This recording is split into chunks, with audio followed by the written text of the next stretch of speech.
Bolsonaro ameaça a democracia? Uai, democracia não é o nosso direito de escolher o governo, não é o nosso direito de voto? Ele estava lá defendendo um voto mais seguro pra gente, indo contra a fraude nas eleições, querendo que o voto fosse impresso, auditável. Onde que ele está ameaçando a democracia? Vamos falar sobre política? Então vai lá, pega um cafezinho e chega aqui pertinho pra gente conversar.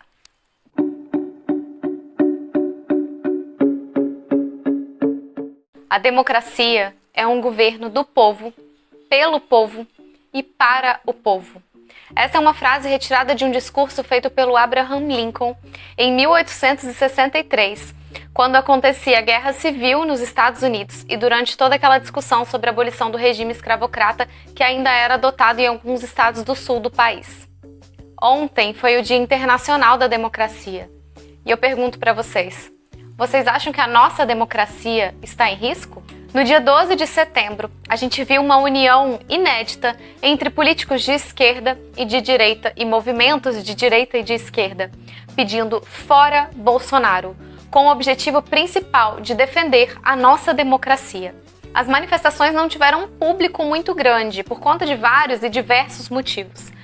Mas foi importante do ponto de vista do que a gente chama de frente ampla. Essa mesma união de diversos atores políticos já foi observada esse ano contra o Bolsonaro, naquele super pedido de impeachment, que teve a assinatura desde ex-apoiadores do presidente da República, a partidos de esquerda, centro-esquerda e até de movimentos ligados à direita, como o MBL. Naquela situação, todos esses atores políticos colocaram acima de suas ideologias, acima de suas diferenças, um objetivo em comum que era maior que tudo aquilo, que é também a defesa da democracia.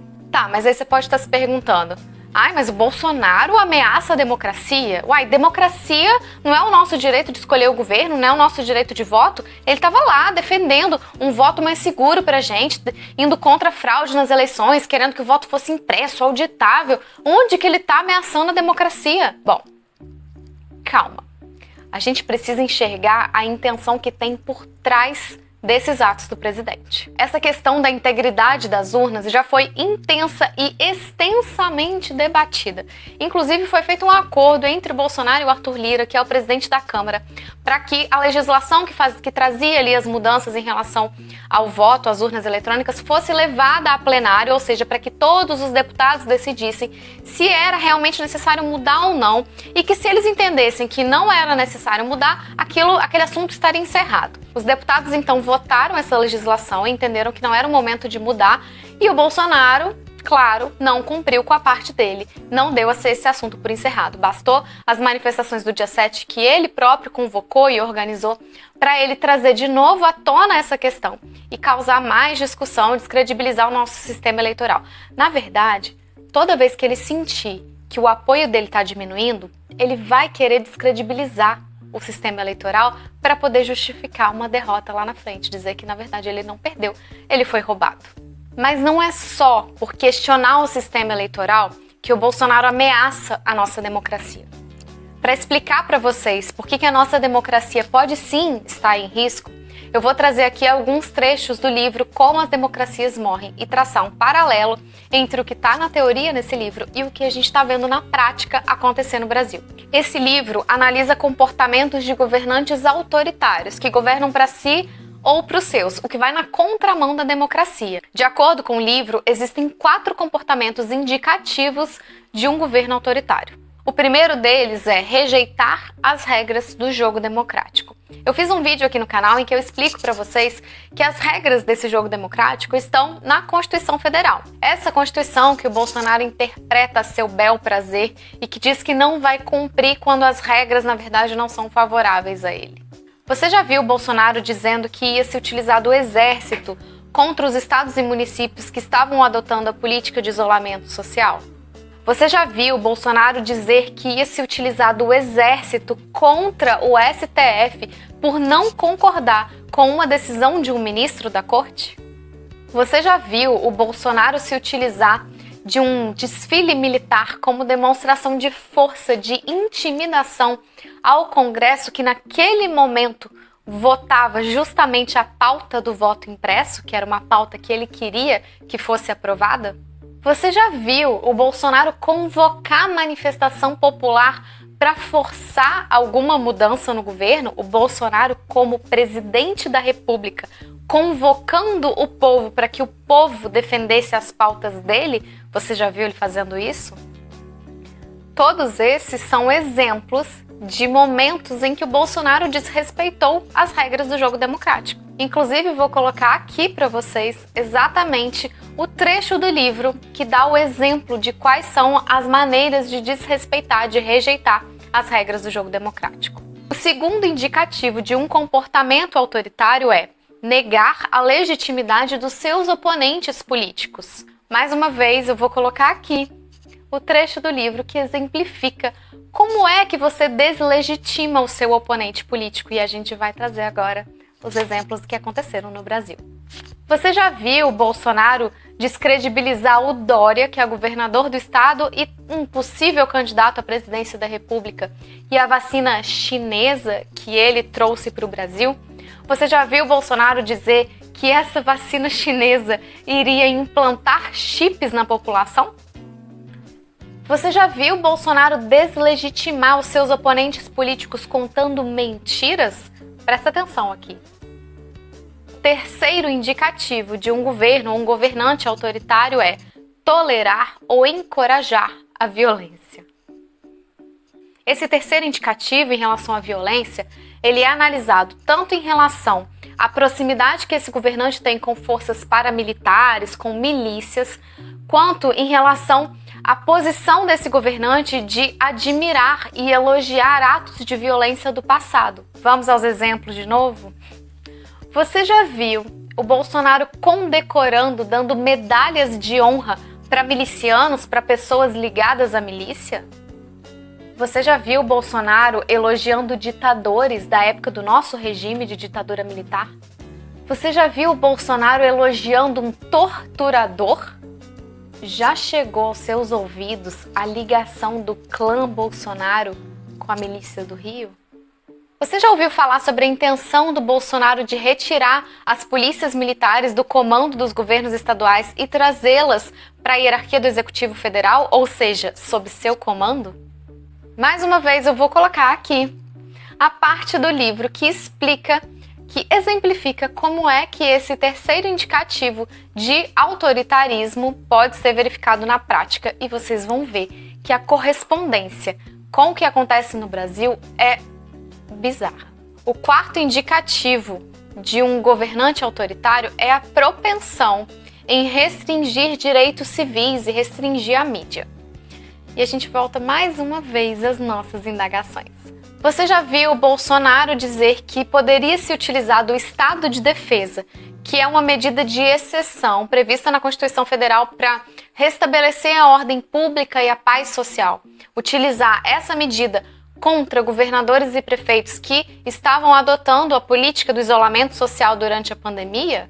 Mais recentemente, a gente teve aquela discussão sobre o estado de sítio, que é uma medida ainda mais severa do que o estado de defesa. Ela é ainda mais restritiva, ainda mais excepcional. Mais uma vez, o trecho do livro para vocês perceberem que os exemplos que o livro traz, a gente consegue fazer uma correspondência prática com o que está acontecendo no país. Desses 4 indicativos, o Bolsonaro cumpre todos. Será que é demais a gente pensar que a nossa democracia está ameaçada? Será que não é urgente, não é justo que a gente defenda que esse presidente seja empichado? Resguardar a democracia, resguardar o nosso Estado democrático de direito é função de todos os poderes do Estado, o executivo, o legislativo e o judiciário, e das instituições que são construídas, que são trazidas pela Constituição Federal. Se o executivo está ameaçando a nossa democracia, cabe ao legislativo, ao judiciário, ao Ministério Público evitar que isso aconteça.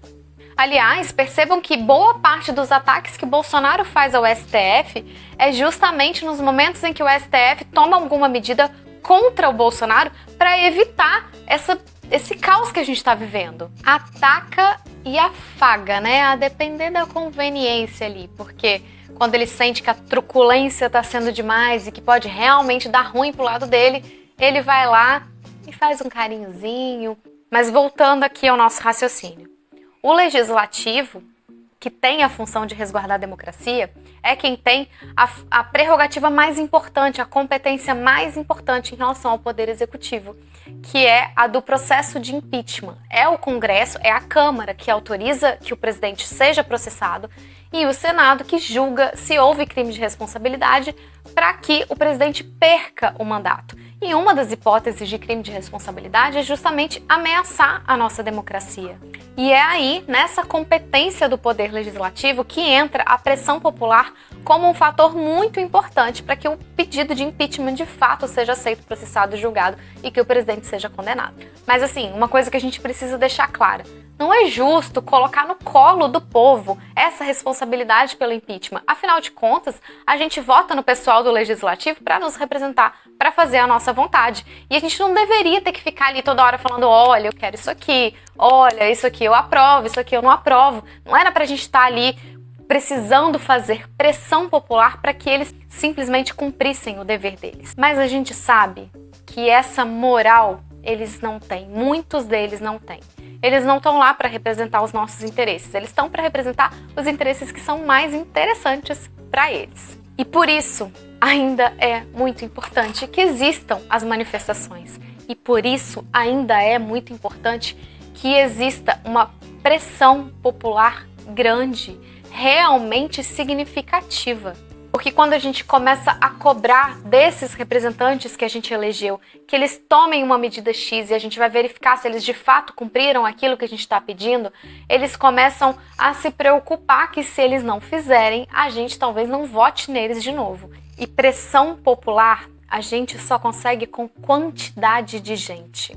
Uma frente ampla como a que a gente viu no dia 12 tem que ser elogiada. Muito se questionou sobre o PT não ter aderido às manifestações. Uns criticaram, dizendo que o impeachment não interessa ao PT, não interessa ao Lula, porque para ele é mais fácil se eleger esperando que esse 1 ano e meio de governo que ainda tem do Bolsonaro seja ainda mais desastroso, para que no ano que vem seja mais fácil se opor ao Bolsonaro, seja mais fácil construir uma candidatura viável. Ou seja, é melhor deixar o país sofrendo mais 1 ano e meio para que depois o PT e o Lula ressurjam como salvadores da pátria. Eu não sei vocês, mas eu não acho uma escolha inteligente deixar o fogo consumir a casa em vez de apagar os focos de incêndio para preservar a estrutura. Mas enfim. Outros, em defesa do PT, disseram que não era possível, que a gente esperava que o PT fosse aderir a uma manifestação que pedia nem Lula nem Bolsonaro. Sobre esse ponto, vale um esclarecimento. De início, as manifestações eram sim, no sentido de nem Lula nem Bolsonaro, justamente para defender que a gente tivesse um direito de escolha verdadeiro, para que a eleição de 2022 não fosse simplesmente uma eleição entre quem é menos rejeitado, mas sim quem tem mais aprovação. Mas o que aconteceu foi que depois do dia 7 de setembro, diante daquelas manifestações bizarras que aconteceram, que o próprio Bolsonaro convocou, diante dos policiais militares apoiando o governo, policiais militares que são instituições de Estado, que não podem ter posicionamento político, diante de ameaça de invasão do Congresso, de invasão do STF, daquela paralisação dos caminhoneiros, tudo aquilo fez com que acendesse na sociedade esse sentimento de, cara, a gente precisa preservar a democracia. Tem coisa que está em jogo que é muito mais importante do que as nossas divergências políticas. Então, já que temos essa manifestação marcada para o dia 12, e diante de tudo isso que a gente está vendo, que está acontecendo, a gente precisa mobilizar a maior quantidade de pessoas para pedir o fora Bolsonaro, ainda que isso signifique que a gente não peça mais o nem Lula. E isso foi feito. Esse pacto entre partidos de direita, de esquerda, de centro-direita, de centro-esquerda, de sindicatos, de associações civis, das mais diversas pessoas e entidades, foi feito para que a gente fosse no dia 12 às ruas com um simples pedido: fora Bolsonaro. E muita gente aderiu, muita. Foi uma frente ampla de verdade. Mas o PT não. O PT não aderiu desde o início. Inclusive, para quem é do Twitter, foi subida uma hashtag Domingo em Casa com o Lula, justamente pedindo para que quem apoia o PT não fosse às ruas naquela manifestação. E naquele momento, o acordo era: a manifestação é somente pedindo fora Bolsonaro. O PT não tinha como saber que no dia 12, como aconteceu, a organização do Vem Pra Rua descumprisse esse acordo e ali inflasse um pichuleco com o Lula vestido de presidiário, abraçado no Bolsonaro. Enfim, aquele não foi o motivo para o PT não ter ido nas manifestações. Ele não foi desde o início e ele boicotou para que seus seguidores, para que seus apoiadores também não comparecessem. É claro que depois esse ato do Vem Pra Rua foi visto como uma quebra do pacto, mas esse não foi o motivo pelo qual o PT não foi na rua. Aliás, eu até me questiono se eles não inflaram aquele pichuleco lá como uma forma de protesto pelo boicote expressivo que o PT fez às manifestações. Mas o que é importante a gente perceber aqui? A presença do PT nessa frente ampla é necessária para que a gente de fato construa pressão popular. A gente precisa das pessoas que são nem Lula e nem Bolsonaro e das pessoas que são só nem Bolsonaro.